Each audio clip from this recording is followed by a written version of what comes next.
이 갈라디아서에서 중심 주제가 율법으로부터의 자유라고 했는데요. 예수님이 오신 이후로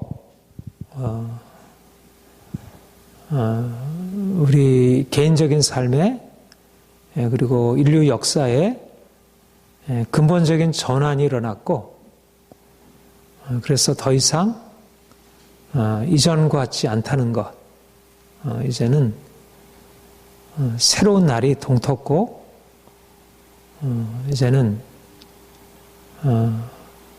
이전에 하나님을 섬기는 방식과 전혀 새로운 방식으로 하나님을 섬기도록 하나님께서 그렇게 뜻하셨고 그를 성취하셨다는 것입니다. 때가 참에 하나님이 그 아들을 보내사 율법 아래 나게 하시고 율법 아래 있는 자들을 속량하셨다, 이렇게 얘기를 하셨어요. 그러니까 전에는 하나님이 직접 자신을 계시하신 것이 아니고, 하나님의 영광이 사람들에게 직접 나타난 것이 아니고 간접적으로 하나님 만드신 자연을 통하여, 또 하나님이 섭리하시는 인간의 역사를 통해서 하나님이 자신을 나타내셨고, 특별히 하나님이 자기 자신을 나타내시기 위해서 그가 이뤄놓으신 아주 중요한 그러한 그분의 계획, 또 그분의 행하심이 있었는데, 그것이 바로 이스라엘 백성들을 특별히 택하시고 그들에게 자기 자신을 이방 민족에게 나타내셨던 것과는 다르게 아주 선명하게 계시하셨습니다. 하나님이 모세를 통하여 아브라함을 택하시고 이삭과 야곱을 통해서 말씀하시고, 이스라엘 백성들이 애굽에서 400년 동안 종살이 하다가 이제 모세를 통해서 그들을 끌어내셨어요. 거기서 건져내시고, 그리고 너희는 내 백성이 되고 나는 너희 하나님이 되리라. 그리고 그들에게 율법을 말씀하시고, 율법을 통해서 그들이 이제까지 하나님을 알고 있었던 것과는 좀 더 깊은 차원에서 하나님을 알 수 있도록. 그래서 하나님이 이스라엘 백성들을 향해서 내가 너희를 거룩한 백성, 거룩한 나라 삼으리라.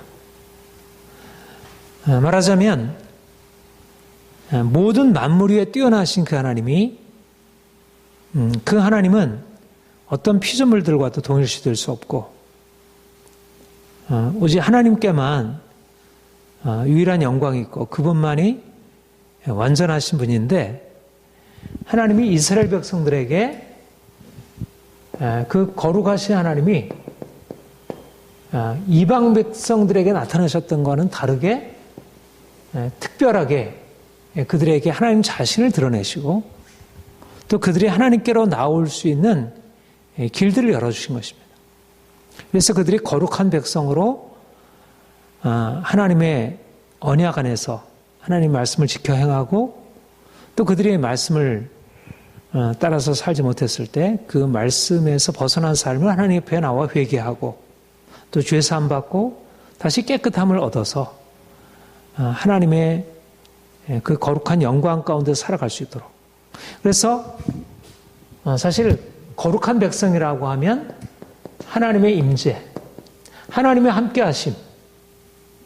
그러니까 하나님 만드신 세상이 있고 여러 가지 이방 나라들이 있다면, 하나님은 그들 가운데 특별하게 이스라엘 백성들을 구별하셔서 그들 위에 두시고,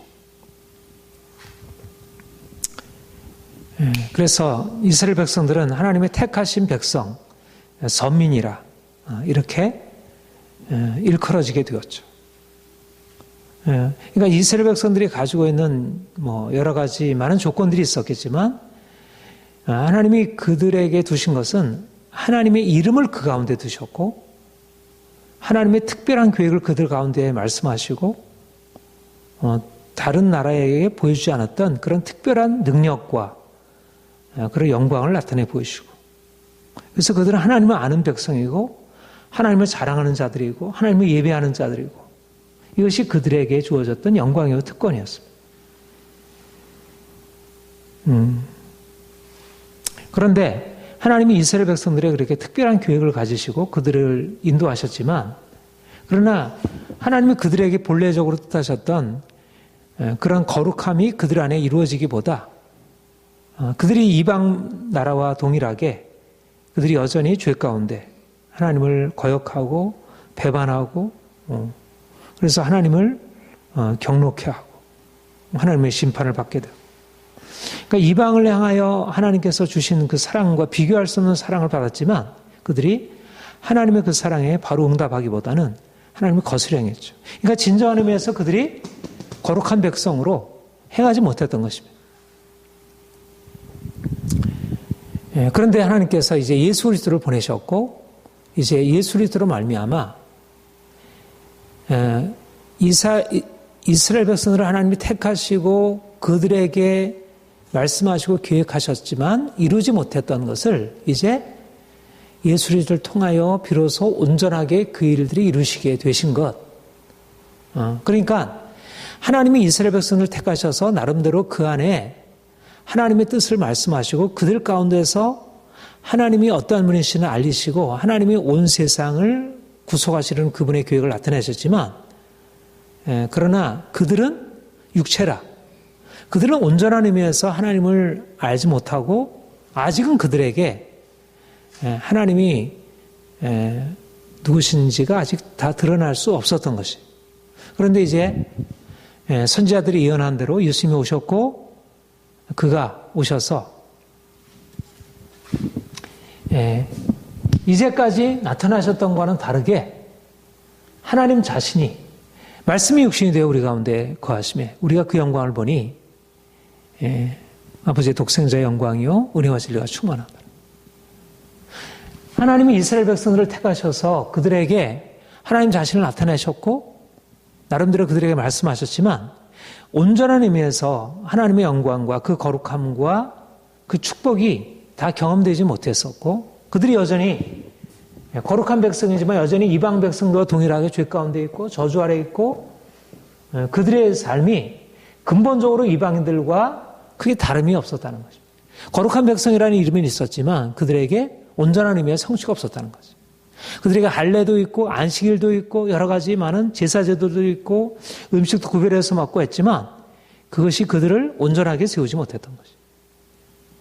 말하자면 이들이 이방 백성들과 다르게 율법을 가지고 할례, 안식일, 음식 이런 여러 가지 제도를 통해서 그들이 거룩한 백성으로의 삶으로 나가려고 했지만 그들은 그것을 가지고서 온전하게 하나님을 바르게 섬기고 또 하나님의 축복 가운데 들어가지 못하고 이방인들과 동일하게 유대인이나 헬라인이나 다 죄 아래 있다고 선언하였느니라. 모두 다 진노에 처하게 되었고 이방인들과 어떻게 보면 이방인들보다 더하게 그것이 이스라엘 백성들이 가지고 있었던 그런 문제였고 그런데 이제 그리스도가 오셔서 이제 말씀이 육신이 되어 우리 가운데 거하심에 그가 새 언약 옛 언약 율법과 다르게 새 언약의 중보자로 그가 오셔서 그가 그의 백성과 거룩한 백성, 거룩한 자녀들을 일으키시고 이를 통해서 내가 너희 하나님이 되고 너희는 내 백성이 되리라. 하나님이 율법을 통해서 옛 언약인 율법을 통해서 근본적으로 그들이 거룩한 백성이라는 이름은 가지고 있었지만 그러나 그들을 죄와 저주에서 벗어날 힘이 옛 언약이 없었다면 이제 그리스도께서 오셔서 이제 하나님의 아들 그분이 그의 백성들과 새 언약을 맺으시고 그래서 이제 옛 언약에서 이루지 못했던 그런 하나님의 임재가 온전하게 하나님이 우리 안에 거하시고 성령께서 우리 안에 거하시고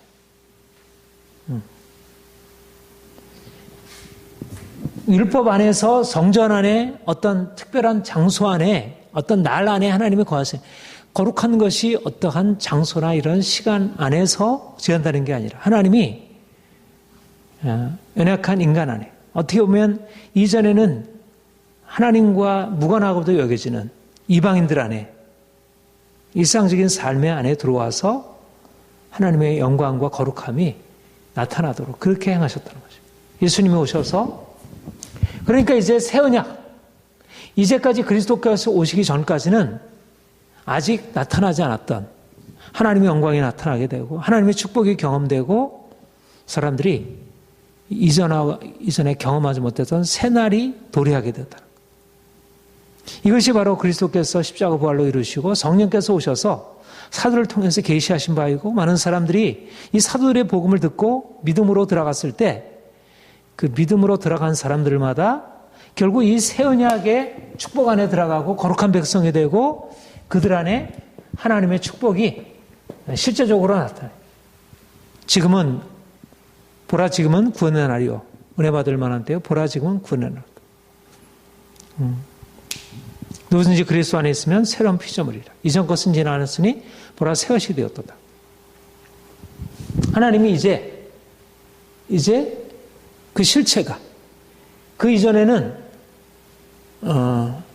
하나님이 이 모든 피조물들과 다르다고 하는 것을 이러저러한 방식으로 간접적으로 보여주고 알려주었지만 안식일이라고 하는 것은 뭐냐면 하나님은 우리의 일상적인 삶 가운데 그가 주인이시고 그만이 유일하게 경배를 받으시 합당한 분이라고 하는 사실을 안식일을 통해서 하나님이 이스라엘 백성들에게 가르치시고 그걸 통해서 분명히 보이시고 그래서 안식일을 구별함으로써 그들에게 무엇이 주어지냐면 하나님은 피조물들과 혼동될 수 없구나. 그러니까 안식일의 목표는 뭐냐면 하나님을 알게 하는 것이죠. 만물이 하나님을 증거하고 있지만 그러나 만물을 통해서는 이 보이는 세상을 통해서 자꾸 하나님을 잊어버리게 되고 욕심에 빠지게 되니까 안식일을 구별해서 그날을 하나님을 예배하고 하나님을 섬기는 것으로 들으면서 그래서 하나님이 그들의 삶의 중심이 되어지도록 그들이 여러 가지 많은 문제를 가지고 죄 가운데 처하게 되었을 때 하나님이 심판을 하시게 되고 그들이 그것을 해결하기 위해서 성막에 와서 성전에 와서 제사를 드리면서 그들이 이 세상 속에서 행하고 있던 모든 죄에 대해서 하나님 앞에 나아가 용서받고 새로운 삶을 얻게 되고 그러니까 성막 성전이라고 하는 것은 그들이 하나님과 만나서 인생을 새롭게 비춤받고 새로운 삶을 다시 시작할 수 있는 그런 것을 얻는 것이죠. 그러니까 안식일, 성전, 여러 가지 먹고 마시고 하는 모든 예법과 의식이라고 하는 것은 결국은 무엇을 지향하고 있냐면 거룩하신 하나님께 그들의 초점을 두도록 우리가 눈에 보이는 모든 세계가 하나님이 지으신 것이고 하나님이 주관하신 분이고 그분의 말씀에 따라 행해야 한다는 사실을 그들이 이런 구별된 율법을 통해서 그들이 구별된 하나님을 만나게 되고 그 안에서 인생의 바른 방향을 찾게 되었던 것이죠. 그러나 그들이 율법을 통해서 하나님을 만나야 되는데 율법은 사실 인생을 지금 장악하고 있는 죄의 세력에서 사람들을 온전히 자유케 하지 못하기 때문에 율법을 통해서 하나님께 나아가려고 하지만 그들이 진정한 의미에서 하나님을 만나지 못하고 또 자신 안에 있는 그 죄의 강력한 세력에서 벗어나지 못하고 그러니까 율법이 온전한 의미로 거룩하신 하나님께로 나아가고 율법이 그런 통로가 되어주지 못했던 것. 먹는 거 마시는 거 나를 지키는 거 절기 안식일 할례 이 모든 것들이 결국 하나님을 만나게 하고 하나님의 은혜 안으로 들어가게 되는데 그 하나님의 임재가 그들의 삶 가운데 실현이 되어야 되는데 그들이 안식일을 지켜 행하지만 그들이 성전에 나와서 제사를 드리지만 음식을 구별해서 먹지만 그들의 삶이 하나님을 만나는 삶으로 온전히 변화되지 못했던 것이죠. 그래서 이방인들과 근본적인 차이가 없었고, 그래서 오히려 더 심판을 받을 수밖에. 그런데 예수님께서 이제 오셨고, 이제 율법과 달리 먹는 거, 마시는 거, 나를 지키는 거, 이런 어떤 여러 가지 예법을 통해서 하나님께 나가는 것이 아니라 하나님 자신이 직접 우리에게 오시고 직접 우리 안에 성령께서 거하셔서 우리로 하여금 하나님이 누구신지 알리시고 우리의 죄가 무엇인지 알리시고 예수 그리스도의 십자가의 피로, 어린 양의 피가 아니라 짐승의 피가 아니라 예수 그리스도의 십자가의 피로 죄 씻음 받고 우리의 심령이 깨끗게 되고 성결케 되어 하나님 앞에 나아갈 수 있도록 성막이 아니라 하나님의 직접적인 임재 안에 들어가서 그분을 섬길 수 있도록 하나님이 이 엄청난 일을 행하신 것이죠. 이게 우리 신약의 성도들이 먹고 마시고 나를 지키고 할례를 지켜 행하는 그것으로서 이룰 수 없었던 일들을 이제 그리스도께서 오셔서 그가 자기 피로 구속을 이루시고 그가 하늘 영광에 오르시고 우리를 주와 함께 연합하게 하여 그 영광에 이르도록 그렇게 만들어 놓으심으로 이제는 우리가 다른 조건 속에서 이제는 그야말로 하나님의 임재 안에서 하나님의 임재 안에서 그의 능력 안에서 그의 축복 안에서 살아갈 수 있도록 하나님이 우리의 하나님이 되시고 우리가 그분의 백성이 되는 근본적인 놀라운 축복이 우리에게 나타나게 되었다는 것입니다. 이게 복음이 우리에게 말씀하시는 그러니까 우리는 구약 백성들처럼 어떤 구별된 성전에 들어가서야 어떤 특별한 날에 들어가서야 비로소 하나님 만나는 게 아니고 성령께서 우리 안에 거하심으로 우리가 언제 어디 있었든지 내가 하나님의 이름을 부르기만 하면 아빠 아버지 부르기만 하면 그곳이 성전이 되고 그곳이 안식일이 되고 우리의 삶의 전체가 하나님의 임재 안으로 나갈 수 있는 그런 축복이 열려지게 된 거죠. 그리고 우리가 살고 있는 일상적인 세계는 하나님과 무관한 그냥 속된 세계가 아니고 바로 그 모든 영역이 바로 하나님의 임재가 될 수 있는 하나님의 임재의 장소가 될 수 있는 그러니까 우리가 그리고 이전에는 죄 아래 있고 저주 아래 있고 우리가 정말 하나님을 믿어도 근본적으로 우리의 근본적인 문제를 해결할 수 없었는데 이제 하나님이 우리 안에 오셔서 우리가 그분에게 나아가 그 피를 의지하여 행하게 되면 우리의 모든 저주에서 건져내시고 우리를 주에서 깨끗게 하시고 우리를 자유케 하시고 우리를 변화시키셔서 이제는 하나님이 만드신 그의 삶의 모든 것들을 받아 누리는 그러니까 죄 아래 있고 저주 아래 있는 삶이 아니라 이제는 죄와 저주에서 벗어나서 진정한 자유함을 얻는 새로운 삶으로 우리를 바꿔주신 것이죠. 이게 바로 그리스도께서 오심으로 행하신 이거는 그림자였다면 여기에도 하나님의 역사가 있었지만 이거는 그림자에 불과했던 거예요. 이제는 실체, 진정한 실제가 우리에게 나타나게 되었고 이제 우리가 하나님을 직접 보고 하나님을 직접 만나고 우리의 삶의 전체가 하나님 축복 아래 살아가는 거. 그러니까 보이는 세상에 살아가는 옛날에도 보이는 세상이 있고 그 다음에 보이지 아니하는 거룩한 영역이 있어요. 그러나 이것은 보이는 세상을 넘어서 존재하는 것이지만 여전히 육체의 형태 아래에 있고 이것은 진정으로 하나님께 보이지 않는 하나님을 진정으로 경험하지 못했다겠다면 이제는 우리가 하나님 그분을 세상과 구별되신 그 거룩하신 하나님을 우리가 직접 만나게 되고 그리고 이 보이는 세상이 하나님의 임재의 처소가 될 수 있도록 그래서 그 영역, 모든 영역 우리가 일하고 우리가 공부하고 우리가 사람 만나고 우리가 울고 기뻐하고 우리가 행하는 모든 것이 바로 하나님의 축복 안에 임재 안에 살아갈 수 있는 이런 실제가 우리에게 이루어지게 됐다. 그래서 이제 새날이 밝아왔는데 이제는 우리가 더 이상 이전에 우리가 가지고 이 존재 조건 우리가 죄 아래 있고 저주 아래 있고 이것에서 벗어나기 위해서 뭐 이러저런 율법을 지키고 할례를 지켜야 하고 이것 하지 말아야 되고 이것 해야 되고 그러한 이런 죄와 저주, 율법이라는 이런 이전의 조건 속에서 하나님을 만나고 섬기는 게 아니라 이제는 새로운 조건, 예수 그리스도 안에서 하나님을 만나고 하나님 안에서 우리의 삶의 전체가 새로워지고 온전케 되고 하나님 주신 축복 안에 들어가는 그야말로 빛이 우리의 삶의 전체를 이제는 어둠은 지나가고 밝은 빛이 우리에게 도래했고 이것이 그리스도 안에서 행하신 일인데 그런데 이제 오늘 본문에서 보는 것은 그러므로 먹고 마시는 것과 절기나 초하루나 안식일을 이유로 누구든지 너희를 비판하지 못하게 이런 장래일의 그림자이나 몸은 그리스도의 것이니라. 사람들이 이미 예수 그리스도께서 오셔서 이미 그림자로 간접적으로 비추신 예표하던 것을 이제 실제가 나타나서 이제 지금은 구원에 이르고 새날이라. 이제 더 이상 너희가 그림자에 머물 필요가 없다. 촛불을 켜고 그곳에서 어둠을 밝힐 필요가 없다. 왜냐하면 태양이 밝게 떠올랐으니까. 굳이 촛불을 켜고 형광등을 켜고 할 필요가 없는 거죠. 이미 밤이 지나고 동이 터왔고 이제는 예수님의 빛 가운데 거하니까. 그러니까 믿지 않는 사람들은 결국 보이는 세상의 문제를 해결하기 위해서 어떤 특별한 장소에 들어가서 무엇인가 여기서 근데 이 장소도 온전한 해결책이 아닌 거예요. 간접적인 것에 불과하죠.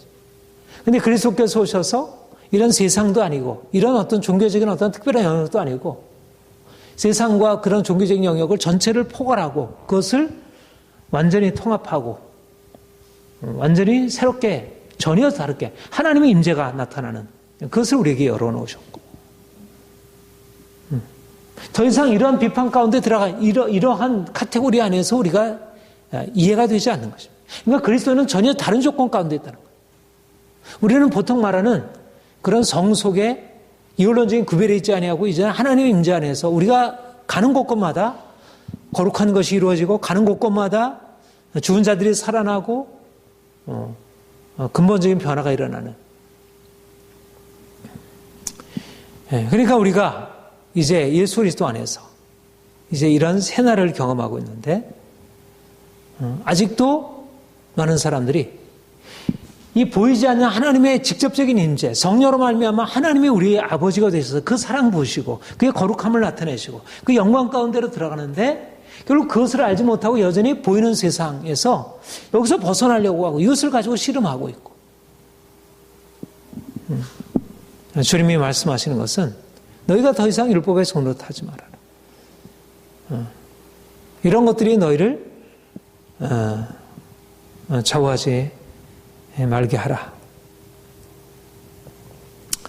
우리가 바라보는 것은 그리스도 안에서 우리에게 열려진 새날입니다.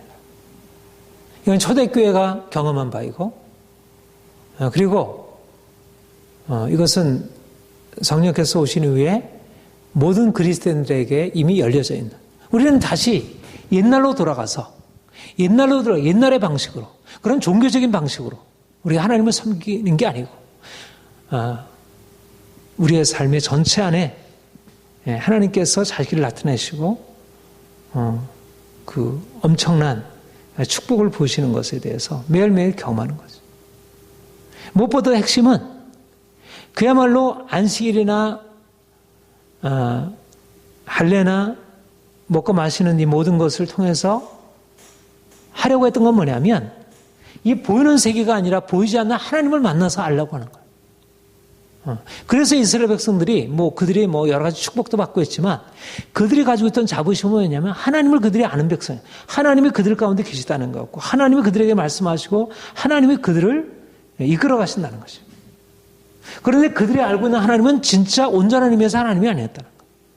그들에게는 아직 하나님이 온전하게 나타나지 않았다는 거예요. 그런데 이제 예수님이 오셔서 아들이 아버지를 계시하시고 아들을 본 자는 아버지를 보았거나 성령께서 우리에게 하나님의 깊은 것을 우리에게 알리시고 하나님 자신을 보이시고 그러니까 우리는 먹는 것과 마시는 것 이런 걸 구별해가지고 거룩하신 하나님 옆에 간접적으로 들어가는 게 아니라 성령께서 우리에게 아들을 계시하시고 아들이 우리에게 아버지를 계시하시고 그래서 하나님이 우리를 얼마나 사랑하시는지 그 사랑 안에서 우리가 살아가는 법을 그리고 그가 우리에게 말씀하시는 우리의 거룩한 삶을 알게 되고 그러니까 세상이 알지 못하는 방식으로 하나님의 사랑이 어떠한 것인지 하나님의 능력이 어떠한 것인지 우리가 하나님의 어떤 축복 가운데 가는지 하나님이 이 온 세상을 어떻게 만들어주시고 이 모든 만물, 그가 지으신 이 모든 만물을 어떻게 사랑하는 자들에게 주시려고 하는지.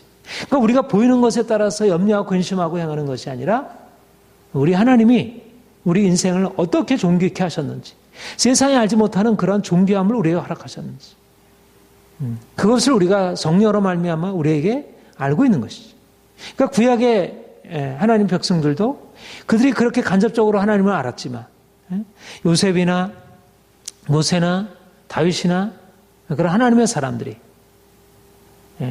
그들에게 계시된 하나님을 알고 그들의 인생의 문제 가운데서 그들이 낙심하거나 염려하지 아니하고 그들이 하나님 안에서 기뻐함으로 살아왔다면 우리가 이제 밝은 광명이 도래해서 이제 예수 그리스도께서 우리의 중에, 물론 아직 예수님이 재림하시기 전에 아직도 우리가 다 그것을 보지 못하지만, 그러나 이제 성령으로 말미암아 우리에게 아들의 영이 우리 안에 오셔서 하나님의 사랑을 말씀하시고 하나님의 능력을 우리에게 말씀하시고 내가 행하리라 말씀하시고 그가 우리에게 우리의 삶을 친히 주관하시고 이끌어 가시는데, 우리가 이전의 삶처럼 세상의 사람들과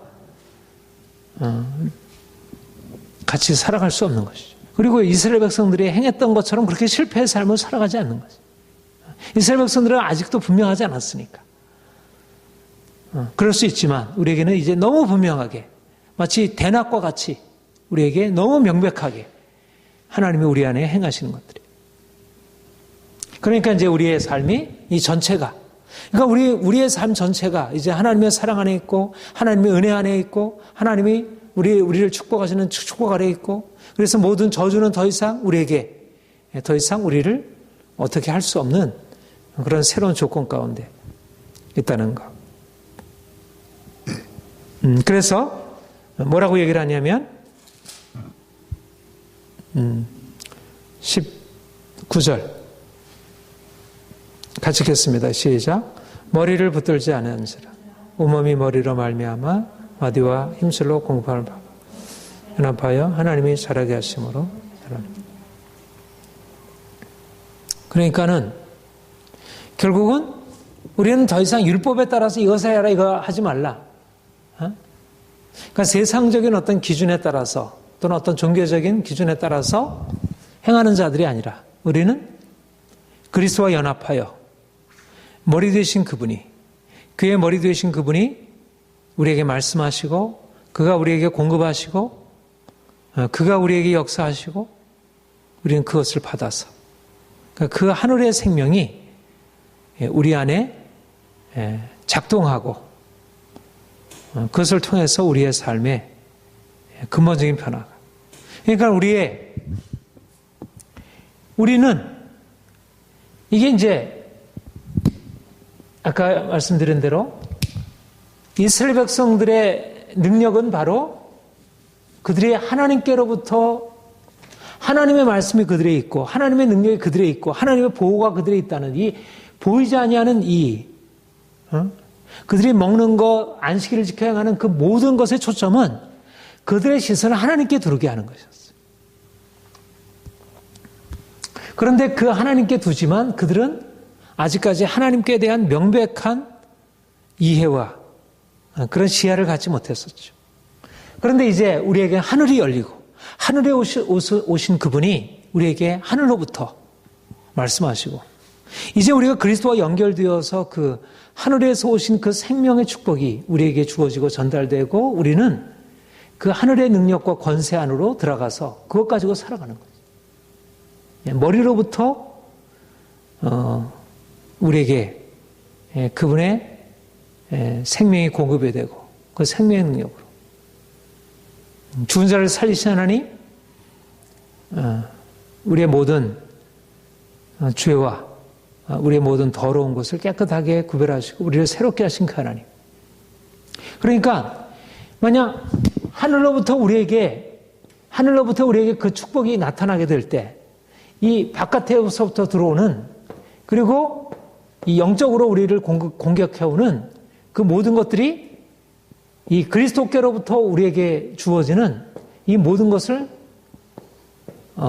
이거를 막아낼 수 없는 거죠. 그러니까 계속적으로 우리가 그리스도로부터 주어지는 이 그리스도와의 관계, 하나님 아버지와의 관계, 그리스도와의 관계, 이 삼일체 하나님과의 관계 속에서 우리가 이 견고한 이것이 우리에게 없다면 우리는 세상과 뭐 다른 게 없죠. 세상과. 근데 우리에게는 세상이 알지 못하는 이 엄청난 근원, 예수 그리스도의 생명의 근원, 이 죽은 자를 살리시는 이 생명의 근원이 우리에게 역동적으로 역사하고 있고 이것을 우리가 붙들고 나갈 때 우리 지난주에도 말씀드렸지만 모든 정사 권세 모든 것들을 이제 파하시고 우리가 세상이 그 아래 종로로 타고 있는 모든 것들을 깨뜨리고 우리 안에 하나님의 엄청난 축복이 늘 경험될 수 있도록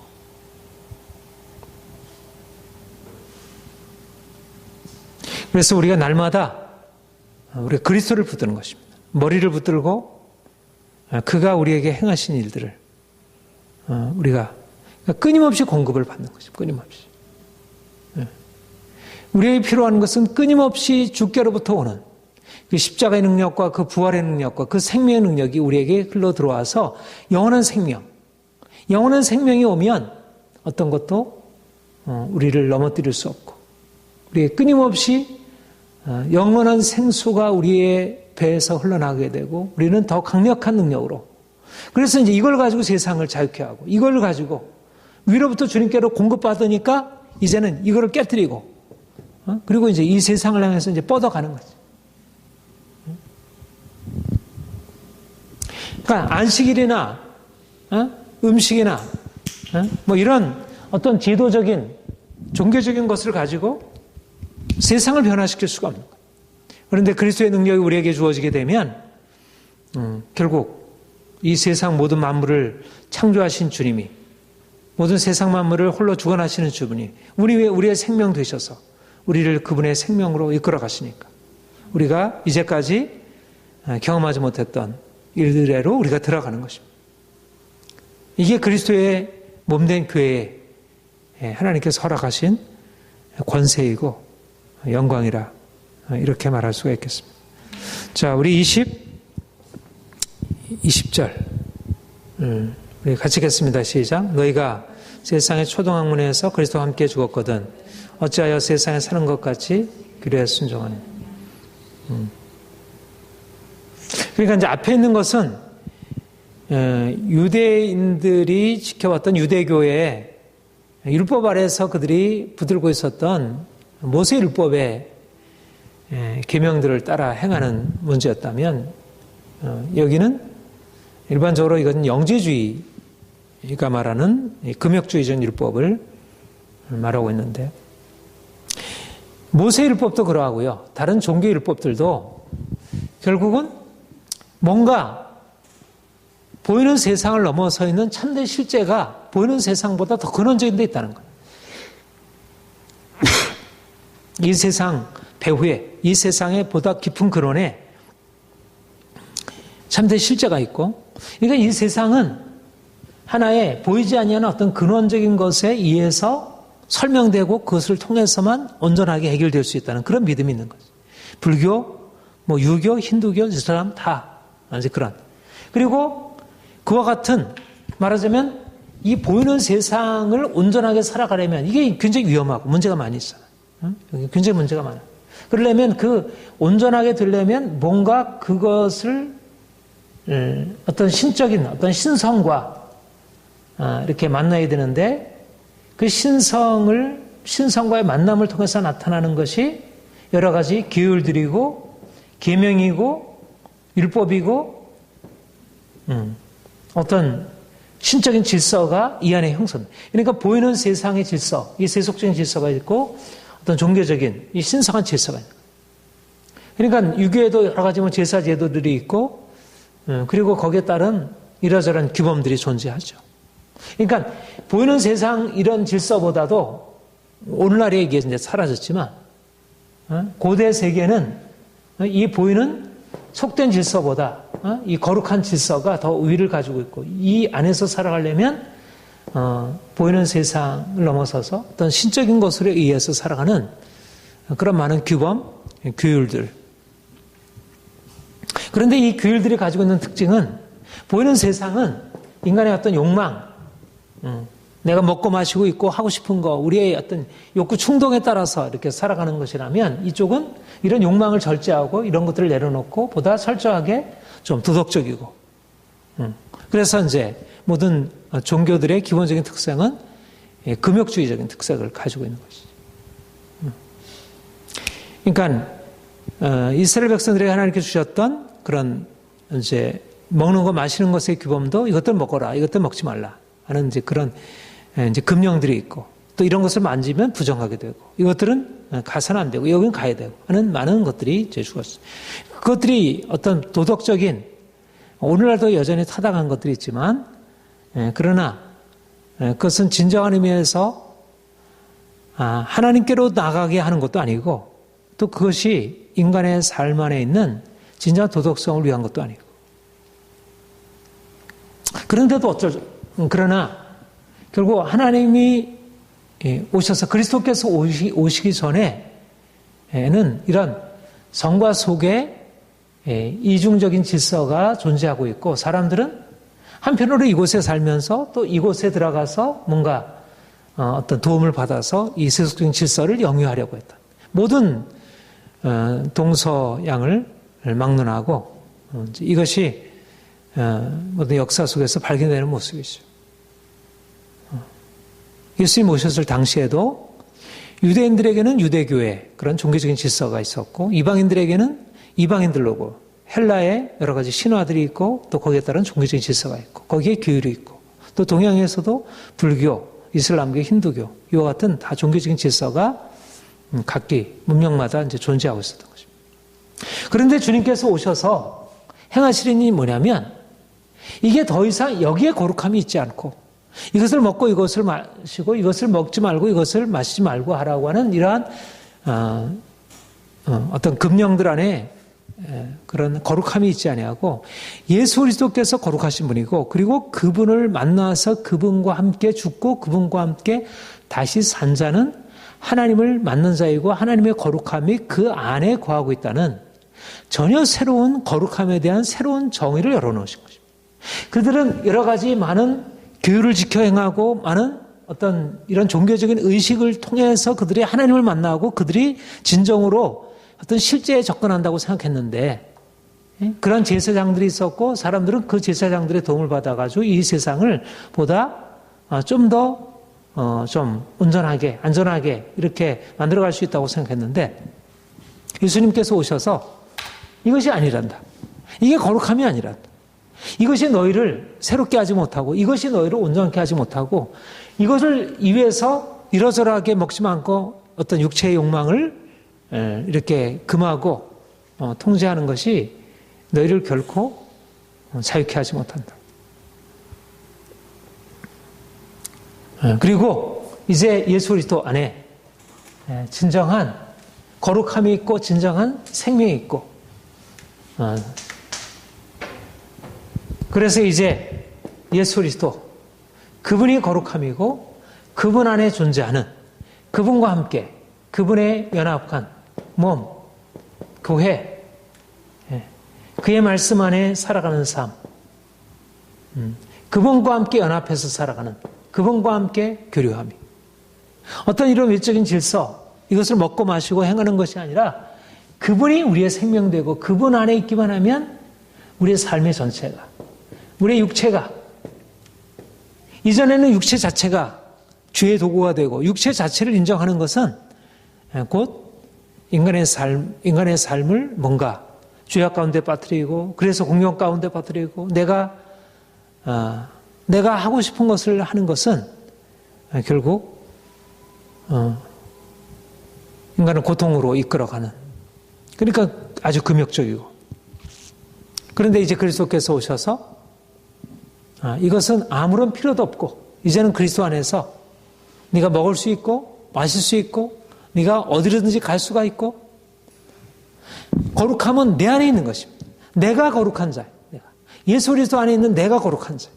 거룩함은 내가 먹을 때 음식에 있는 게 아니고 먹지 않을 때 내가 거룩하게 되는 게 아니고 내가 거룩하기 때문에 거룩한 내가 먹으면 그 음식이 거룩해지고, 내가 저 사람이 부정한데 이 부정한 사람을 내가 거룩한 내가 만나서 만지면 그 사람이 거룩해지고, 전에는 부정한 것이 저 있으면 내가 부정한 것을 만지면 내가 부정하게 되고, 내가 거룩한 것을 먹고 거룩한 곳에 들어가야 비로소 내가 거룩함에 이르게 되는데, 바깥에 존재하는 게 아니라 내 안에 계신 그리스도께서 그가 거룩하신 분이고 내가 그분 안에 존재함으로써 내가 가는 곳에 거룩함이 이루어지고, 부정한 것이 거룩한 것으로 변화되고, 그동안 병든 것이 깨끗하게 낫게 되고, 그리고 저주 아래 했던 것이 축복으로 옮겨지고. 그러니까 하나님이 우리 인생이 이전에 어떤 우리를 넘어서 있는 더 높은 질서, 우리로서는 감히 들어갈 수도 없는 질서, 그리고 그것은 우리의 자연적인 삶에 대해서 이것도 하지 말라 저것도 하지 말라 하는 그런 타율적인 규범을 가지고 우리를 괴롭히고 힘들게 했던 그런 질서 안에서 어쩔 수 없이 종노릇하고 살아간 것이죠. 그런데 이제는 더 이상 세상의 초등학문에 종노릇하지 말아라. 세상의 초등학문에 대해서 죽었다. 이제는 그리스도와 함께 다시 살리심을 받았다.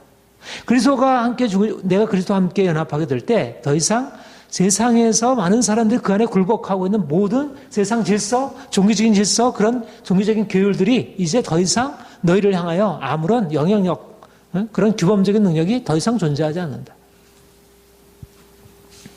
그러니까 우리가 그리스도를 만난다는 것은 단지 하나님과의 관계가 회복되어 가지고 하나님이 우리의 아버지가 되시고 우리가 그분의 자녀가 되어서 그 하나님의 사랑을 받고 행하는 것만 아니라 우리의 삶의 전체가, 하나님 만드신 세상 전체가, 전에는 그것은 하나님과 상관없는, 하나님은 이 거룩한 곳에 이것을 하지 않고 이것을 먹지 않고 마시지 않고, 그러니까 거룩한 삶을, 성직자라고 하는 것은 그야말로 어떤 제한된 그런 삶을 살아갈 수밖에 없었는데, 세속적인 사람은 좀 더 세상에서 돈 많이 벌어가지고 먹고 싶은 대로 먹고 하고 싶은 대로 하고 이런 인생 살았다면, 믿는 사람들은 뭔가 그런 것들을 가능한 한 줄이고 그것들을 비우고, 말하자면 뭐 중세 수도사들, 신부들에게 요구하는 것, 독신, 청빈, 이런 뭐 순조, 물론 그런 것이 나름대로 가치가 있지만 우리에게도 여전히 그런, 우리가 그리스도와 연합해서 죽는다고 할 때 그런 의미가 그 안에 포함되긴 하지만, 그러나 신약은 그렇게 살아야, 그렇게 육체를 우리를 제한하고 그렇게 해야 비로소 우리가 하나님과의 관계가 친밀해지게 되는 게 아니라는 거예요. 좀 더 금욕적으로 살아야 주님과의 관계가 좀 더 친밀해지고, 뭔가 세속적인 것을 우리가 붙들면 우리가 그 하나님과의 관계에서 뭐 불순한 물이 들어오지 않는다는, 그렇게 되는 게 아니라는 거예요. 말하자면 주님께서 오심으로 말미암아 전혀 하나님과의 관계에 있어서 새로운 패러다임을 열었다는 거죠. 거룩하다고 하는 것은 그러한 어떤 우리의 욕망, 이 세상에서의 우리의 자연적인 욕구를 가능한 한 절제하고 제한하는 것 속에 있는 게 아니고, 물론 우리가 죄악된 욕망들을 깨뜨려야 하고 우리가 죽어야 되지만, 그러나 오히려 그것을 통해서 우리가 더 온전한 의미의 우리 육체의 삶을 긍정하고 우리의 삶 전체가 하나님이 주신 것으로 기뻐하고 즐거워하고, 먹고 마시고 기뻐하고 즐거워하고 삶을 누리고 감사하고. 그러니까 많은 사람들이 예수를 만난다는 게 하나님의 사랑을 받고 인격적으로 변화되고, 그리고 우리의 삶에 주어진 모든 것에 대하여 좀 더 자유롭게 누리고 향유할 수 있도록. 그러니까 세상 사람들은 자신의 욕망대로 살면 어떻게 돼요? 욕망은 좋지. 일시적인 경험을 좋지. 그러나 그렇게 되면 많은 사람들이 고통을 주니까 결국 그것을 금욕적인 어떤 율법을 가지고 통제하지 않을 수가 없어요. 모든 세상의 정치 제도, 모든 종교적인 모든 것들은 결국 욕망과 금욕을 왔다 갔다 하는 거예요. 두 가지 사이에서 어떻든 딜레마가 될 수밖에 없어요. 이게 세상의 모든 질서예요. 하나님 없는 질서는 결국은 욕망과 금욕 왔다 갔다 하는 것입니다. 세속적인 욕망과 종교적인 금욕주의가, 이게 양편을 서로 균형을 맞춰주면서 서로 보완하는 작용을 하죠. 그런데 주님께서 오셔서 세속적인 욕망도 깨뜨리시고 주에서 자유케 하시고, 세속적인 금욕적인 율법을 깨뜨리시고 사람들을 하나님이 주신 것에 대하여 좀 더 자유롭게 누리고 행할 수 있도록 그렇게 바꿔놓으신 것입니다. 이게 엄청난 일이지. 그러니까 이거는 복음 외에는, 이러한 복음 외에는 이러한 양자가 이렇게 온전하게 통합이 되고 완전히 여기서 조화를 이룰 수 있는 어떠한 것도 존재하지 않는 거죠. 근데 이게 누가 이런 일로 들어가요? 그리스도와 함께 죽었거든. 세상 초등학문에 대해 그리스도와 함께 죽었거든. 죽은 자가 이렇게 되는 거예요. 죽은 자가. 여기에도 나름대로의 죽음이 있죠. 거룩하게 되기 위해서 자기 욕망을 내려놓는 게 일종의 죽음이잖아요. 그러나 그리스도께서 우리에게 오셔서 이러한 종교적인 질서, 세속적인 질서에 대해서 죽고 십자가, 그리스도와 함께 죽은 자, 그리스도의 죽음에 함께 동참한 자가 결국 죽음으로 끝나는 게 아니라 하나님과의 영적인 관계가 열려져서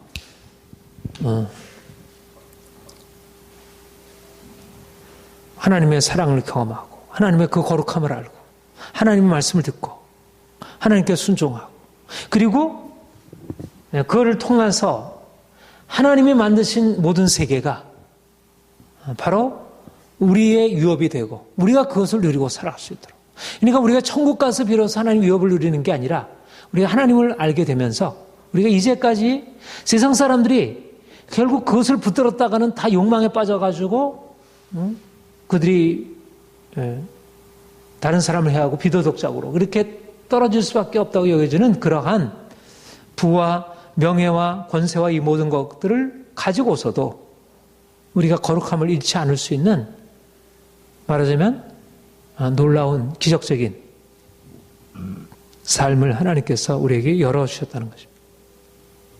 이게 그리스도 안에서 이루어진 놀라운 신비이고 이게 그리스도께서 우리에게 이게 실체라는 이게 그림자와 실체의 차이라는 이 그림자는 이것을 다룰 수가 없어요. 욕망을 다룰 수가 없어요.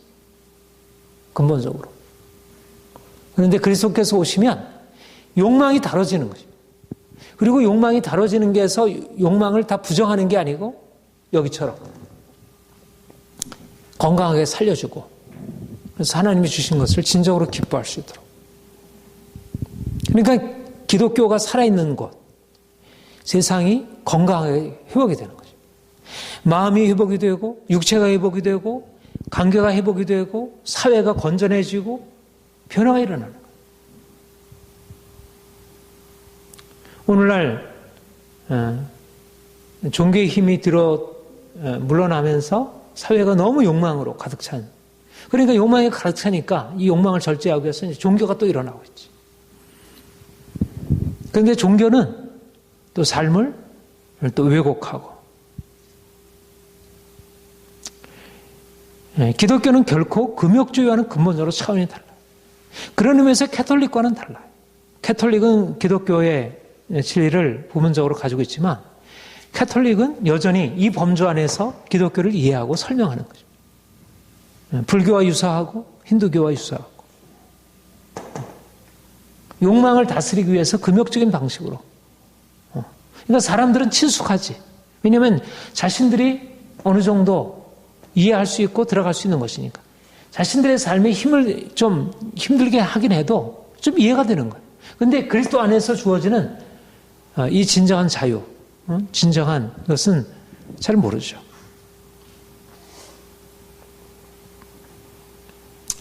그러니까 오늘날 이 시대를 향해서 우리가 좀 더 청빈해야 된다. 세속적인 욕망을 버려야 된다. 맞는 얘기지만 그러나 그 의미가 종교적인 금욕주의와는 좀 다르다는 거예요. 성직자는 청빈해야 된다는 개념이 어떤 일반적인 범주에서 얘기하는 그런 청빈의 개념과 다르다는 거예요. 그 이상이어야 되지만. 그러니까 우리가 김희진 간사님이 얘기하는 그리스도 안에서 거룩한 부를 누릴 수 있다는 것.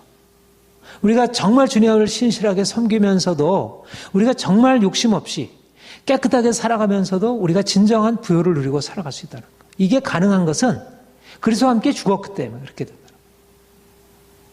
그러니까 우리 그리스도인들이 이 세상 속에 들어가게 되면 전혀 새로운 세상을 만들어갈 수 있죠. 막스 웨버가 프로테스탄트 윤리와 자본주의 정신에서 얘기했던 그런 세계내적 금욕주의라는 게 이런 건강한 금욕적이지 않으면서 금욕적인 세상 욕망을 깨뜨리지만 그러나 진정으로 세상을 긍정할 수 있는 그런 것이 우리에게 가능성으로 열려 있다는 것. 그러니까 오늘날 우리가 그런 의미에서 기독교가 결국 오늘날 이 시대 가운데서 결코 우리가 일반적인 용어로 말하자면 경쟁력이 없지 않다는 것. 사람들이 이 세상 속에서 우리가 정말 믿음으로 살게 되면 과연 이 세상에 이런 막 사람들이 뭐 부와 건강과 이 세상의 행복과 성공을 추구하고 살아가는데 과연 기독교가 그렇게 모든 것을 다 절제하고 모든 것을 다 줄이고 최선으로 그렇게 산다고 할 때 사람들한테 어떻게 어필하겠는가? 어필할 수 있다는 거예요. 왜냐하면 그들이 추구하는 것 이상을 주님께서 우리에게 말씀하시니까. 그들의 욕망을 추구하려고 하면 그들이 부정하게 되고 비도덕적이게 되고 타락하게 되고, 그들이 좀 더 거룩한 삶, 깨끗한 삶을 추구하려고 하면 자기의 세상적인 것들을 다 내려놓아요. 이런 딜레마 속에 있다면 우리는 주님이 우리에게 오셔서 자유케 하셨다. 세상 초등학문에 대해서 죽었다. 오히려 그렇게 하는 것에 대해서 왜 그렇게 하느냐? 죽었는데 왜 거기에 더 이상 살려고 하느냐? 이렇게 책망하신다는 거예요. 그리고 오히려 적극적으로 하나님 주신 것을 누려라. 네가 적극적으로 부를 네가 소유해라. 네가 좀 더 적극적으로 사람들에게 인정을 받고 명예를 얻어라. 우리가 그 헛된 욕망에 쫓아서 명예욕을 쫓아서 권력욕을 쫓아서 행할 것은 아니지만, 그러나 하나님이 우리에게 주신 것은 하나님이 너희에게 그것을 주시기를 원한다. 그러니까 세상적인 어떤 종교적인 범주 속에서 기독교를 이해하면 기독교의 하나님이 제대로 드러날 수 없는 것이죠. 그러니까 이 세상에서 성공하고자 하는 꿈, 우리가 이 세상에서 정말 행복하기를 원하는 꿈, 마땅하다는 거예요. 이거는 결코 비기독교적이지 않다는 거예요. 그건 결코 이 범주 속에서 생각하면 여기서는 행복과 성공이 이쪽에 있는데, 이쪽에는 행복과 성공이 있는데, 여기는 가능한 한 청빈, 그리고 여기서는 가능한 한 늘 슬픔과 늘 뭐 하나님을 두려워하고 하는 이런 어떤 좀 부정적이고 소극적인, 이게 거룩함이다. 이게 보통 생각하면 정말 늘 좀 이렇게 늘 우울하고 늘 근심하고 늘 금식하고, 이게 만약 거룩한 것이냐? 근데 이런 도식이 아니라는 거예요. 이거는 그리스도 이전의 도식이지 이게 그리스도 안에서의 도식이 아니라. 오히려 그래서 예수님 뭐라 그러셨어요? 세례 요한의 제자들이 와서 예수님께 묻기를, 예수님 어떻게 당신의 제자들은, 바리새인과 우리들의 제자들은 이렇게 금식하는데 어떻게 금식하지 않습니까? 혼인주 신랑들이 신랑과 함께 있을 때 금식할 수 있겠느냐? 신랑을 잃어버릴 날이 이르니 그때는 금식할 것이라. 금식할 때가 있지만 지금은 잔치 때라는 것입니다. 이미 그리스도께서 오셔서 이제는 기뻐하고 감사하고 축하하고 삶을 축하하고 하나님 주신 사랑을 기뻐하고 감사하고 하나님 주신 자연과 우리의 삶의 조건들과 가족과 이 사회와 국가와 이 삶에 주어진 모든 것들 속에서 하나님을 영화롭게 하고 하나님을 기뻐하고, 이것이 우리가 하나님을 섬기는 것이지, 이미 그리스도께서 아들이 오셔서 우리의 모든 죄에서 구속하셔 우리를 저주에서 건지셨는데, 그가 우리의 생명을 구속하시고 그가 이 땅에 모든 것을 우리에게 주시기를 기뻐하시는데, 그가 오셔서 행하시는데 우리가 왜 근심하겠는가? 우리가 근심할 것은 우리가 그분께 온전하지 못함에 대해서 근심해야지. 그것은 근심해야겠죠. 그러나 존재 조건 자체가 근심과 그런 슬픔이 아니라는 것입니다. 오히려 기뻐하고 감사하고, 예수님이 갈릴리 가나에 오셔서 처음 행하신 기적이 혼인집에서 물로 포도주를 만드신 것입니다. 주님이 우리에게 오셔서 하시려고 하는 것이 바로 그런 종교적인 방식으로 하나님을 섬기는 것이 아니라, 정말 그분이 우리의 아버지가 되셔서, 아버지 모든 것을 부유하게 다 소유하고 계신 그 아버지가 우리의 삶을 어떻게 풍성하게 채워주는지 우리가 그분에게 기대하고 또 그 삶을 우리가 누리는 것입니다. 그래서 저는 요즘에 하나님 만드신 이 자연과 우리의 모든 삶에 대하여 그런 시각이 점점 더 열리는 것을 느껴요. 야, 하나님 너무나 좋으신 분이구나. 하나님의 이 모든 것들을, 이 세상에 죄가 있고 이 세상이 여전히 고통과 저주 아래 있지만, 그러나 우리는 고통과 세상이 더 크게 보이는 게 아니고, 고통과 저주가 더 크게 보이는 게 아니고, 그 고통과 저주 안에서도 우리를 사랑하시는 그분의 손길과 이것을 바꾸시고 우리를 위해서 축복하시라는 그 아버지의 사랑과 능력이 그게 더 크게 보이는 거예요. 그러니까 아버지를 알지 못하고 우리 그리스도를 알지 못하면, 그 몸으로부터 생각하지 않으면 결국 세상은 좋아도 욕망에 뒤엉켜 있고, 그리고 뭐 거룩하고 해도 이것이 결국은 우리에게 주는 진정한 기쁨을 주지 못하고, 그러니까 이 세상은 늘 이쪽 저쪽 어느 하나도 온전한 만족이 있을 수가 없는 거예요. 그런데 예수 그리스도 안에 우리가 주님을 믿고 섬기게 되면 세상에 대해 죽고, 세상 초등학문에 대해 죽고, 율법에 대해 죽고, 금욕주의 이런 종교성에 대해 죽으면 우리 안에 세상에 알지 못하는 그런 축복을 누리고 살아갈 수 있는 거죠. 그러니까 우리가 그리스도와 연합하여 죽고 다시 산다는 게 얼마나 큰 축복인지. 그러니까 이게 바로 여기에 희망이 아니겠어요? 우리가 이 세상, 그러니까 교회가 이 세상의 희망이라는 얘기는, 세상은 이런 이혼론적인 그 딜레마 속에서 어쩔 수 없이 근심과 두려움 속에 살아갈 수밖에 없는데, 우리는 이게 해결됐으니까. 이런 의미에서 빛이라는 거예요. 우리 안에 이 빛이 이미 있다는 거죠. 그러니까 세상이 알지 못하는 놀라운 비밀이 있는 거예요. 그러니까 우리는 세상에 대해서 뭐 이것저것 뭐 학문으로 배우고 여러 가지 많은 것들을 배우지만, 그러나 이 배우는 것은 이 근본적인 우리 안에 주어진 이 새로운 하나님의 역사라고 하는 그 바탕을 가지고 배우는 것이죠. 바로 그리스도인이 이 세상과 다른 것. 그러니까 세속적인 사람들보다 더 육체에 대해서 긍정하고, 세속적인 사람들보다 더 이 세상을 더 진정으로 사랑할 수 있는 사람이라. 이게 사도 바울이 얘기하는 율법으로부터 자유이고, 이것이 만물이 깨끗하다, 무엇이든지 스스로 속된 것이 없다는 로마서 14장의 유명한 선언이고, 이게 종교개혁자들이 얘기했던 성소 이혼론의 극복이고, 우리 그리스도인들이 죄악 세상에 살아가고 욕망으로 얼룩진 세상, 그래서 사람들이 고통스러워하는 이 세상 속에 살면서 정말 세상을 긍정하면서도 욕망에 대해서 죽고, 자기 이기적인 그런 욕망에 대해서 철저히 죽고, 이러저러한 금욕적인 그러한 어떤 계율에 따라 살아가는 삶에 대해서 죽고,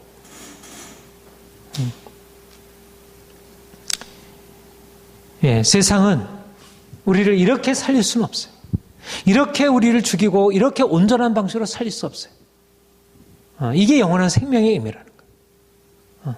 세상은 아무리 살았다고 하더라도 결국 죽음에 이르게 되고, 그걸 또 살리기 위해서 죽게 되면 하나님이 주신 건강까지 다 죽이게 되지만, 우리가 그리스도 안에서 죽으면 우리의 삶에 있는 이 얼룩져 있는 모든 죄와 저주와 이 모든 것에서 벗어나고, 진정으로 육체를 긍정하고 삶을 긍정하고 사랑하고. 그러니까 우리가 날마다, 그러니까 우리가 할 일이 뭐예요? 날마다 하나님께 나가서 하나님이 행하신 일을 찬양하고, 그분의 십자가로서 이루신 일을 찬양하고, 내가 죽었음을 선포하고, 내가 다시 살았음을 선포하고, 그분이 우리에게 행하실 놀라운 축복을 기대하고, 그리고 주님 주신 것 가지고 이제 하나님이 주신 세상을 보다 더 이제 흡수하는 거죠. 우리에게 주신 이 생명의 능력이 있으니까, 우리는 위로부터 주어진 것만 아니라 이 생명의 능력 가지고 육체를 긍정하고, 먹고 마시고 보고 듣고 만지고 사람들과 만나고, 우리가 소극적으로 이것도 하지 말고 저것도 하지 말고, 전에는 내가 가진 한계 때문에 못하고 또 여러 가지 어떤 뭐 영적인 이유를 가지고 이러저러 제안을 해왔다면, 이제는 하나님이 주신 은혜를 가지고 하나님 만드신 세상을 긍정하고 사랑하고 받아들이고, 그러니까 이게 내가 내 걸로 가지고 받아들이다가는 내가 자꾸 오염이 되잖아요. 세상에 더러운 것들이 가득 차 있으니까. 받아들였다가는 또 병들게 되잖아요. 이게 오염이 되잖아요. 근데 이게 우리 걸로 받아들이는 게 아니라 예수 생명을 가지고 받아들이니까, 죽음을 통해서 받아들여야 되니까, 거기서 걸러낼 것은 걸러나고, 악한 거, 더러운 거, 우리를 영적으로 이렇게 부패케 하는 모든 것들은 걸러내고, 그리스도 생명을 통해서. 금욕주의는 육체를 이런 것들은 자의적 숭배나 겸손함과 온몸을 괴롭히는 데는 지혜 있는 모양이나 지혜가 있어 보여. 그러나 육체를 따르는 데는 조금 더 유익이 없는 일. 육체를 따라 사는 삶, 욕망을 부정하는 삶에 있어서 이 금욕이 아무런 소용이 없다는 거예요. 그게 어느 정도는 효력이 있지. 뭐 삶에서 뭐 이러저러하게 뭐 불교적인 수양, 유교적인 수양, 뭐 그 수양의 소용이 전혀 없다고 할 수는 없겠지. 많은 사람들이 그래서 따르기도 하고. 그러나 시간이 지나고 보면 대대로 세대로 이어지며 보면 그게 좋은 것만 주는 게 아니라 거기에 있는 독소들이 들어있는 거예요. 본인도 알지 못하는 사이에. 그리고 진정으로 육체를 따라 살아가는 것을 금할 수 없다. 그래서 십자가 외에는 육체를 죽일 수 있는 어떠한 능력도 존재하지 않아요. 그러니까 그리스도 안에 철저히 죽어야, 그래야 진정으로 육체를 긍정하고 하나님이 주신 이 세상 모든 만물들을 긍정하는 삶으로. 그러니까 우리가 그냥 하나님이 만드신 거니까 그냥 좋지 뭐 이렇게 되는 게 아니라 근본적으로 내가 철저히 죽고 내가 아니고 주님이시구나. 그러면 내가 죽으면 주님이 우리 안에 사시고 내가 육체를 향하여 죽으면 육체를 긍정할 수 있는 이 역사적인 진리가 우리에게 일어나게 될 것입니다.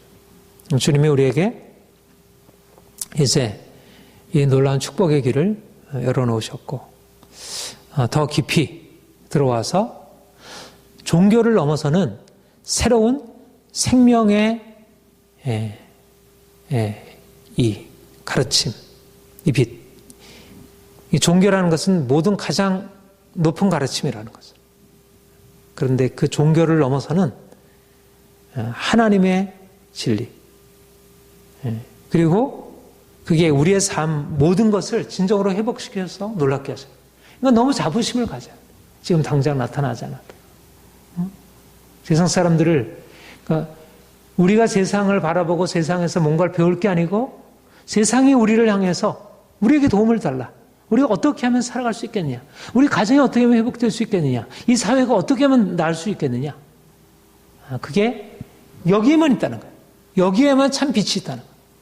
모든 여기에는 어둠이 있다고 하면 여기에만 죄의 빛이 있다는 거예요. 우리에게. 네, 우리가 이런 비전 가지고 좀 더 담대하게 주님을 섬기고 또 세상을 섬길 수 있기를 원합니다.